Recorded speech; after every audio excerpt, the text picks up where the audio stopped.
Hi everyone, it's Evelyn, and when you're watching this, it's gonna be fall. Can you believe that? It's fall. Now, the thing about fall is whenever it comes around, I start to make plans to tweak the various garden areas, or one, depending on how much the cost the tweaks are gonna be, to make the area A, more functional, and B, aesthetically more pleasing.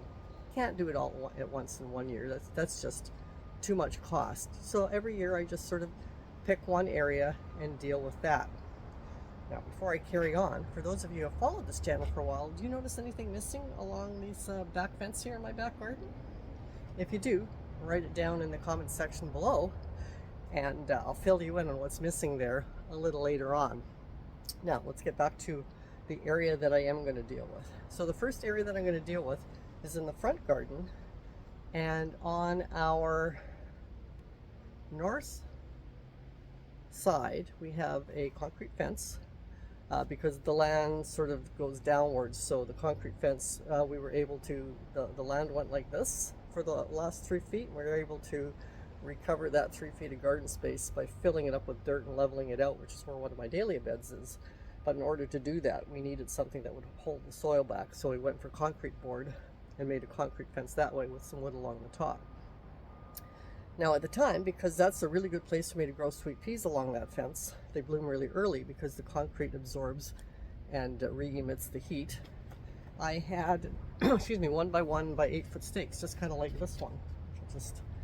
It's just ripped off of a 2 by 4 on our table saw. You get quite a few out of one 2 by 4. Clearly this one has aged, that's why it's a weathered gray.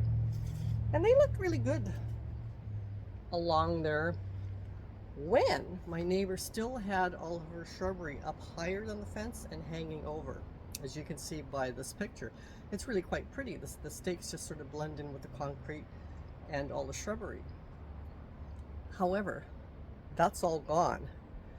And when she removed all that shrubbery, she didn't pull it out, she just took it down to ground level, mostly because there was a lot of brambles growing through her hydrangeas, etc. So she finally had gardeners come in and take it down to ground level so that the brambles could get dealt with.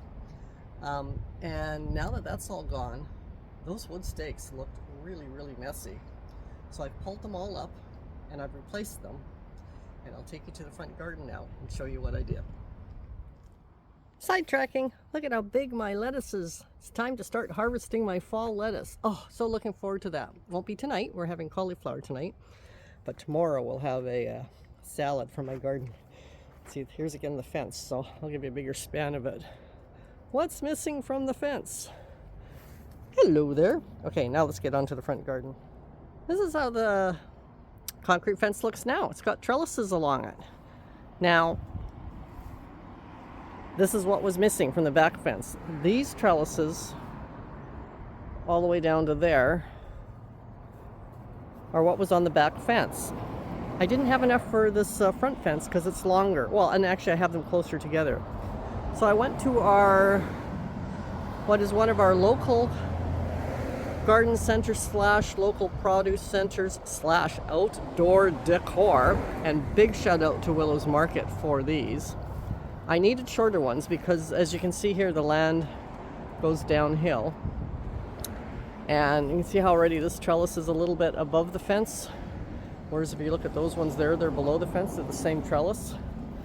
Well, I needed shorter ones, so I went to see if they had any. And they had this beautiful, oh look, my shadow's in the way. Let me see if I can move. They had this beautiful one with the birds on it. You can see it's actually got the shadows of the birds behind it, so it's doubling up. And then beside that, an even slightly shorter one here. I already had the heart. So I got 2 of each of these 2, because the other 2 are on that end there. Behind the dahlias, you can't really see them. Now nothing's exactly in place because it was really hard just to even get them into their spots here with all these dahlias in the way. So once they're dug up in the fall, I can get the trellises exactly where I want them. But I love the way it looks. I love the addition of these 2. And those birds, once I put them in there, I thought, oh my goodness, look, this what I can do with these trellises for the fall, for Halloween, for winter season, for Christmas, Valentine's Day, Easter, and so forth. I can add things to the trellises to to keep it very seasonally nice. So I'm really looking forward to that. So I'm very glad that I pulled up the wood poles and added in all the trellises.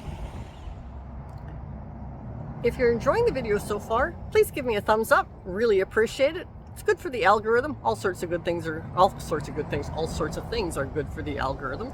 Like comments that you leave below, and of course if you subscribe. Now, while I was at Willows Market getting these, where are they? Getting these trellises here for the two sides. Oh, say hello to Esri. While I was at Willows Market, there was something else there that I saw that wasn't on my lookbook list, but I fell in love with. So I'm going to go show you what I bought that I think is a great addition to one of my garden areas, even though it was not on my list of things to look for. So let's get on to that piece now. So this is the edge of the dahlia beds. There's of course Esri rolling her ball down the driveway, and then she'll just chase after it on her own once it's down there. Is she gonna go get it? There she goes, playing with herself. Anyway, this is our the only place where we get a lot of shade in the summer is in this little garden that runs along the driveway. It used to have a lot of really nice hostas in it. I'll put up a picture so you can see how nice the hosta garden looked. But with the ridiculous long uninterrupted heat wave that we've been having and are still having, even though it's now the beginning of fall, since the beginning of May, the dogs have needed a place to get out of the sun other than on a hard driveway. So we've let them use the I got the dog jumping on me. We've let them use the shade garden, and so of course the hostas are a bit trashed. To combat that, I got a bunch of some thrifted finds, some purchased things that I've been putting along the fence, so that it still looks kind of pretty in there and distracts from the ground. And this is where my other finds at Willows Market came from. So this little bicycle here with the dahlias in it, and this little car with the dahlias in it, those aren't thrifted. I got those at Canadian Tire actually back in the spring. And this double shepherd's hook I did thrift, and I had some placekeepers on them of thrifted items that were never meant to be there all the time, but just until I found something better, which is what I found at Willows Market. So I've got this little hook and chain coming down here, and then look at that. Isn't that just stunning? That's all tin, and then there's another chain, and then there's more tin with a little marble in there, and another little crystal shaped piece at the bottom there. It's just really beautiful. I have to pause because my dog has gone and put her paw in the back of the driveway gate, mainly because she knows she can't get it out, which will get my attention.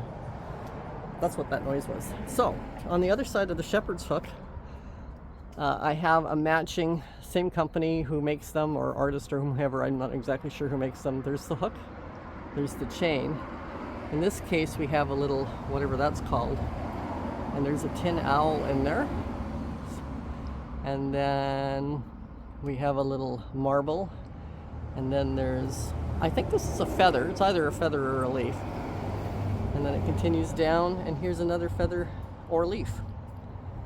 I fell in love with those. I had to have them, and I just thought they would be perfect for all season on the shepherd hook because they're tin, so they can withstand weather, and they really catch the light nicely, as you can see here. So that was my other purchase at Willows Market. If you haven't seen before, on the other side, this is a rhododendron here that goes up really high, and then of course we've pruned it down below, and on the other side of that, low down, I got this spider also at Willows Market quite a few years ago. Oh, look who's out here now as well. There's Leela. Hi Leela. Hi Leela. And beside that is a thrifted tree of life. So the idea, there we go, two dogs. So the idea is, hey, no, off. No, sorry. The idea is that this whole fence or garden area might become like a little outdoor art walk, kind of. That's my idea. I would like to have like maybe some sculptures coming out of the ground and continue down the fence. So that was the second unintended change for the season so far, which was those two tin mobiles hanging from that shepherd's hook right there, which is just beautiful. Okay, let's go on to the third area now. So this year every year I've had an increase in my flower sales at my roadside flower wagon, except of course 2020, the sales went down that year, but they jumped right back up the following year.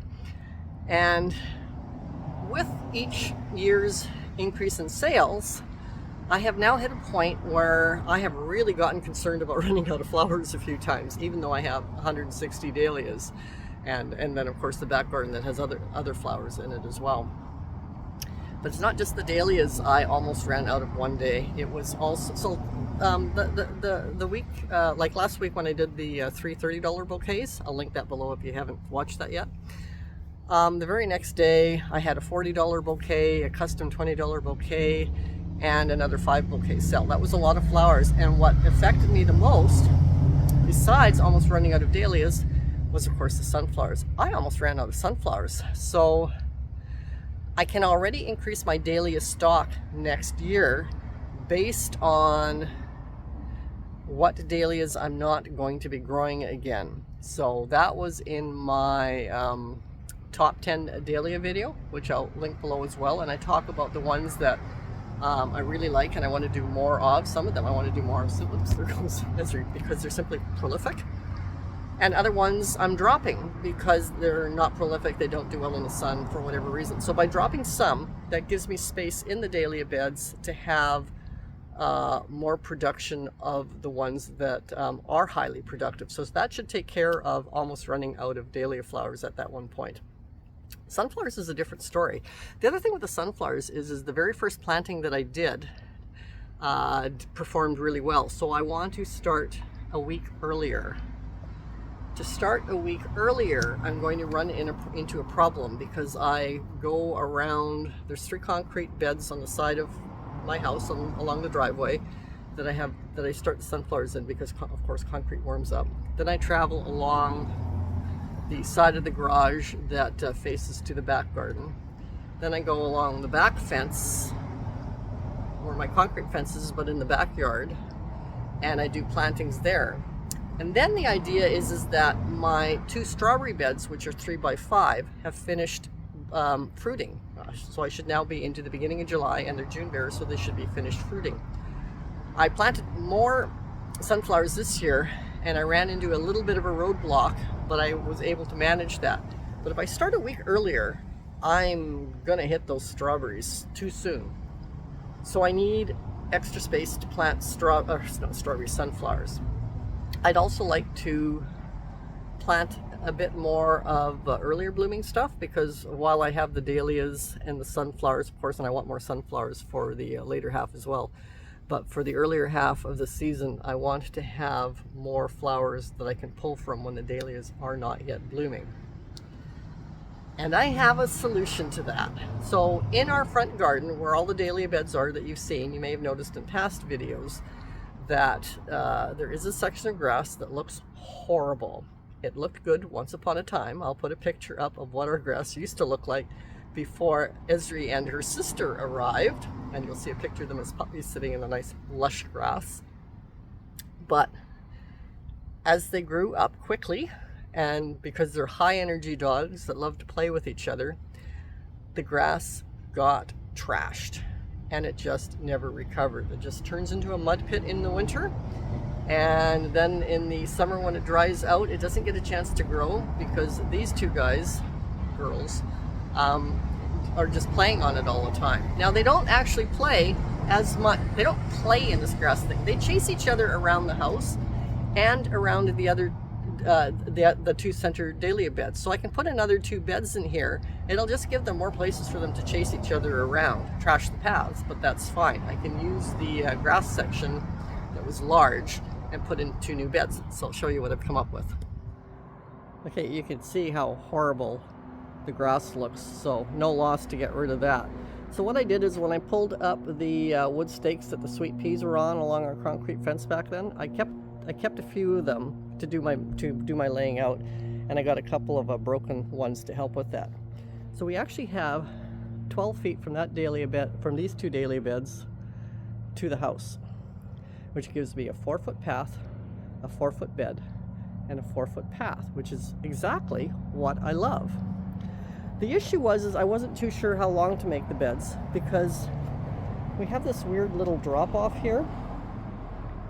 And originally I wanted it to line up with the dahlia bed on this side, but that would put the end of the bed right here, which is way too close to that drop off. So then I moved it over a foot, thinking, well, if moving it over a foot might work. That gives me enough space. But then when I realized that it's 4 foot, 4 foot, 4 foot, which is what I like, I just decided to come out 4 foot, sacrifice a little bit of growing area. I can always change my mind in another year. I'm already going to be getting more by doing that. So I've pulled myself 4 feet away from there. Sorry about the dog bones. So I've got 4 foot here now as well. So that'll be nice. So then the other problem for me is I do like to have places to sit and relax. And that's a seat that I like to sit in and relax, either if I'm waiting for somebody to come here and I'm outside, or if I'm working hard in the garden and I just want to sit down and relax. So I wanted to leave enough room here so that I could do that. So if I followed the trellis here, which is 4 feet, it doesn't give me enough space there for the chair and the little table over there. So I decided, since I cut the bed back 2 feet there, I'm going to cut it back 2 feet on this side too, and I end up with a 4 foot by 8 foot bed there. And I have lots of space to walk around here and all the way around. And then I did the same thing for this bed. I cut it back 2 feet from the edge of this center bed, which then gives me plenty of room to also walk around the chair that way. And down on this end, I kept it 4 feet from the dahlia bed here where the trellises are, which is also 4 feet from the edge of this center bed. So the lineup of this bed does line up with the edge of this bed, and that bed doesn't. But the 4 feet increments make it all work. So I have 2 new 4 foot by 8 foot beds that I'm going to have to dig the grass out of, which isn't going to be that hard because the grass isn't that healthy. And what I'm going to do is I'm going to measure it out properly. I've left these stakes here for a while because I've just been walking around them and making sure that it works. Now I have these metal stakes that I can pound in. They were actually white. You can see on the inside? No, you can't. Well, they were white pickets from an old deck fence. I just spray painted them black. I use them everywhere. Like, they're in all my beds. They're hose guards. They're also supposed to be what I use to help corral my dahlias. And if you look, I haven't corralled my dahlias yet. I've been bad. That's horrible. There is no rope holding my dahlias in place. So if we get a really bad storm and I haven't done it yet, I'm gonna probably have some problems. But anyway, I can get the exact measurements, pound these in, and then lean these stakes along them, and then I'll have my edges perfect for how I'm going to cut them out. And that's what I'm going to do, but that is not a hot weather kind of job. I want to do that when the weather cools down a bit. We're starting to cool off. We're getting cooler nights. We're going down to 8 degrees Celsius tonight, which is pretty cool. I'll put the Fahrenheit up on the screen. And then when the daytime temperatures start dropping below 20, then I'll start digging these beds out, and I'll show you what they look like once they're dug out. The other thing I'm going to do, the last and final thing I'm going to do for the season, is we have 6 more of these pavers, which will bring me to the edge of this bed so that when the new beds are dug, I don't have this weird little piece of grass there. It'll just be a clean line of the concrete pavers to there.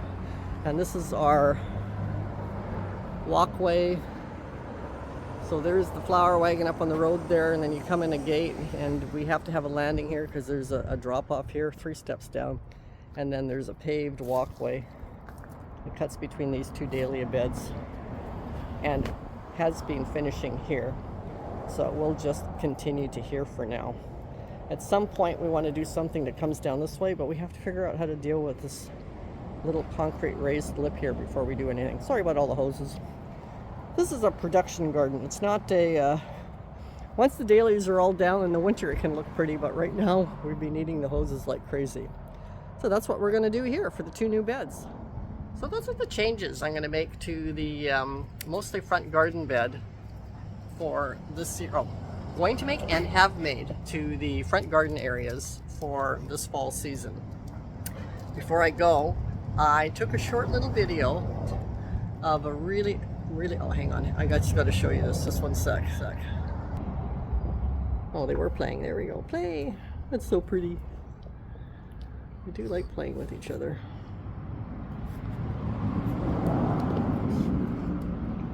That's so cute. Anyway, that's not what I'm talking about. I decided to turn around so I can keep them in the view. I took a short little video of an absolutely beautiful buck. I was facing the driveway gate because I was going to point to it, but it's that way now. Across the street, right from our driveway gate, was a beautiful buck eating some grass. So I just took a really, really short little video of it. I thought you might enjoy seeing it. This is across the street from us. What a beautiful buck. That's our driveway fence.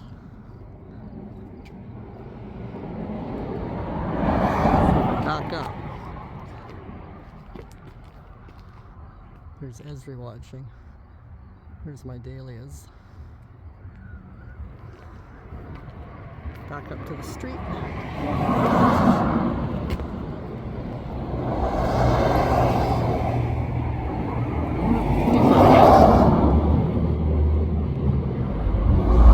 We have deer all over Camel River. We also have bear and cougar and all sorts of other creatures like raccoons, etc. That's what happens when you live between the ocean and the forest. How pretty.